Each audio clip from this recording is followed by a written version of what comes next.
wow. Guess what? I just saved a spider's life and possibly prevented a bite, me getting bit, and a gutty mess. I've had a couple of moths in here the last couple of days, little tiny ones, and I've been having a couple of fire ant trouble, even though I got no food laying around anywhere for those ants. They still just aren't leaving me alone for some reason. Anyway, get the creepy feeling on my skin is nothing new, but it's not expected. I felt something crawling up my chest, and it was real light and weird, so I was like, well, that's not a mosquito or a fly or nothing. It kind of feels like a moth, but not really, and with the moths, you just do that and you wipe them off. But like I said, my brain is so hardwired to respond so quickly to stuff like stimulus like that I already made the judgment to look before I swat. And I did. I looked down, a little jumping spider crawling up my chest, sitting there doing a little thing. I'm like, wow, I'm so glad I didn't just do that like I've been doing with those moths flying around. I'm so glad I have that hesitation to impulsivity, especially like that, because I could have got bit. I'd have fucked that spider up. The spider would have died just for crawling up my chest. Totally innocent. Just a bit of confusion because I thought it was a damn moth or something. But nah. And what I did was I stood up and just went, and just gave him a little motivation to leave my chest quickly without physically touching it, and boop, somewhere up under my speaker now, and have a nice life. And like I said, glad I looked before I slap. You know what I'm saying? And that was kind of neat, sitting there watching this little spider. And like I said, a little creepy. When I'm dealing with spiders, it's more of I'm in control. I'm the one coming over to the spider to molest it. Well, this spider just had just sheer coincidence and confusion, ended up molesting me. But like I said, I ain't a bad guy at all. In fact, I'm more than happy that it was a spider and not something else. Because like I said, out of all the damn bugs on this planet, the spiders are the most friendly, to be honest with you. Because they mind their own business. And they take care of themselves. But again, that's kind of neat. A little jumping spider crawling on my chest. It was exciting, I think. And again, I'm severe loneliness, man. Just forced isolation. I'd love to see another human face to face.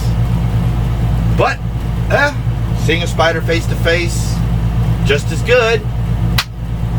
Does that tell you what my brain is starting to think of the value of you other humans?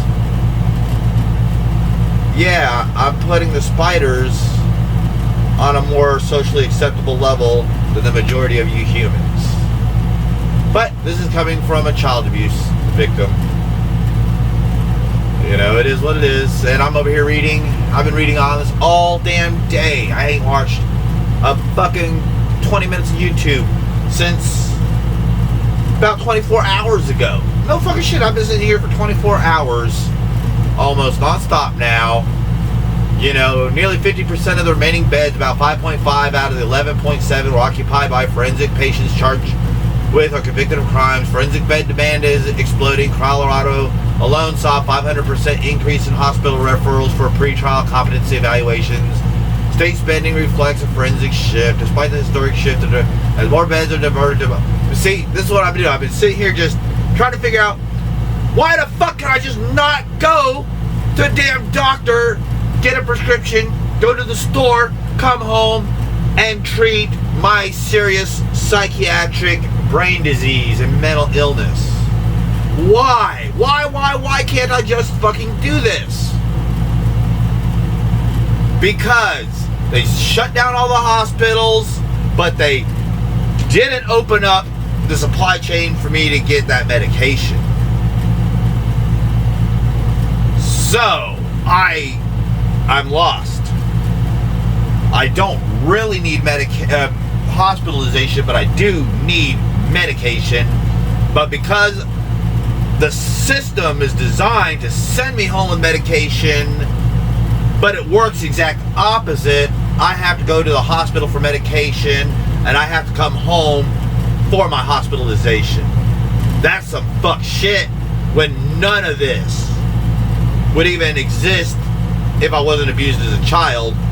2, none of this would continue to exist if 15 years ago when I started having seizures, they had just stopped the stigma and said, oh my God, you are beaten and abused as a baby, you're missing part of your brain, you've got a serious mental illness and a disease. Here's your benzo, buddy. Just take good care of yourself and do your research, buddy, and anything that you got questions about, ask, so we can explain it to you, so we can keep this from killing you. Nope, they were like, oh, you need that medication? Because you were beaten as a baby? Go kill yourself. And I almost did. And I'm still not over it. I still got this major depressive disorder that I'm just now starting to break into.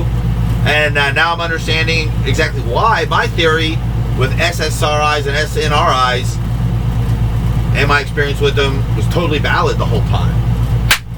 Again, the more I fucking look this shit up, the more it's terrifying me how right I have been all along. And how absolutely horrible not only is the situation, but the doctors in that situation are. If the doctors are still good, decent people, they could have provided that stopgap. They could have been like, I'm a doctor. I'm here to provide overall general health and well-being and symptomatic, problematic symptom reduction for increased well-being and quality of life.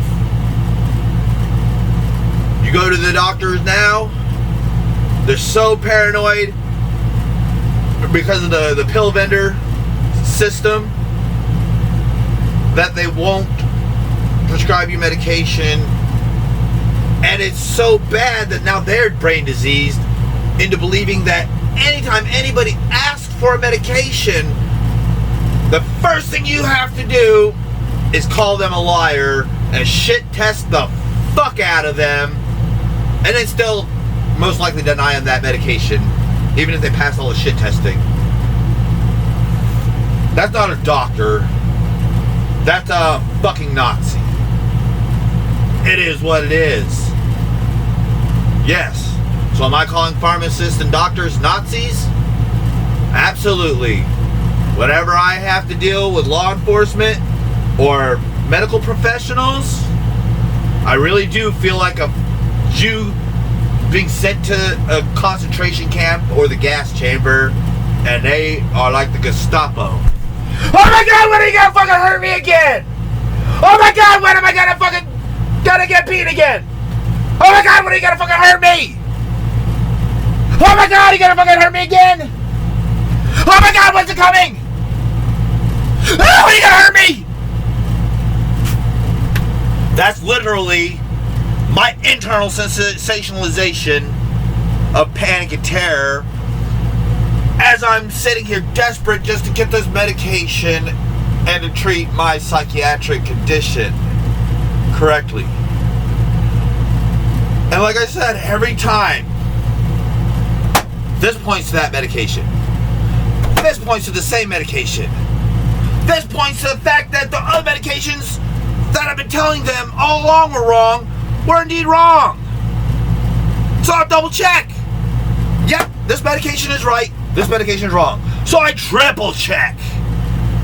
So I go around, find some other way to find me wrong. How can I be right all along and I still get treated like a Jew by a Nazi when I just simply ask for symptom relief by medication? None of this would exist if I could just go to the damn store and buy it myself. They've criminalized mental illness. They've criminalized medicating mental illness. But they have decriminalized harming victims. Like I said, the police protect pedophiles. Ugh.